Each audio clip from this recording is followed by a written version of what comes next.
গোল ব্যবধানে এগিয়ে থাকার পর জয়ের জন্য ফুটবল মাঠে সময় নষ্টের প্রবণতা দেখা যায়। কখনো কখনো গোলরক্ষক তো বল ছাড়তেই চান না। তবে এসব থামাতে এবং ফুটবলকে গতিশীল করতে আসছে একগুচ্ছ নিয়ম। নতুন নিয়ম নিয়ে এসেছে আন্তর্জাতিক ফুটবল অ্যাসোসিয়েশন বোর্ড। ফুটবল বিষয়ক সংবাদপত্র মার্কা এক প্রতিবেদনে বদলানো নিয়ম সম্পর্কে বিশদ জানিয়েছে। সেখানে বলা হয়েছে গোলরক্ষকদের বল হাতে রাখার সময় সীমিত করা হয়েছে। নতুন নিয়ম অনুযায়ী কোনো গোলরক্ষক যদি ৮ সেকেন্ডের বেশি সময় বল হাতে রাখেন তবে প্রতিপক্ষ দল কর্নার কিক পাবেন। ২০২৩ সালের ডিসেম্বর থেকেই টাইম ওয়েস্টিং রুল নিয়ে পরীক্ষা চালাচ্ছিল আইএফএবি। এবার সেটি আনুষ্ঠানিকভাবে কার্যকর করা হলো।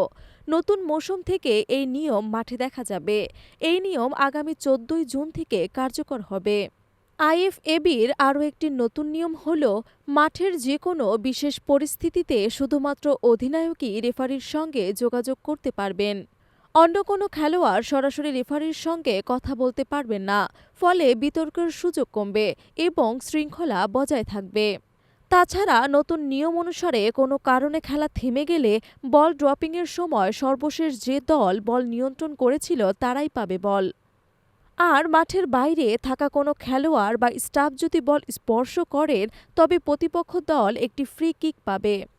ভিডিও অ্যাসিস্টমেন্ট রেফারি প্রযুক্তির সমালোচনার পরিপ্রেক্ষিতে আনা হয়েছে নতুন নিয়ম।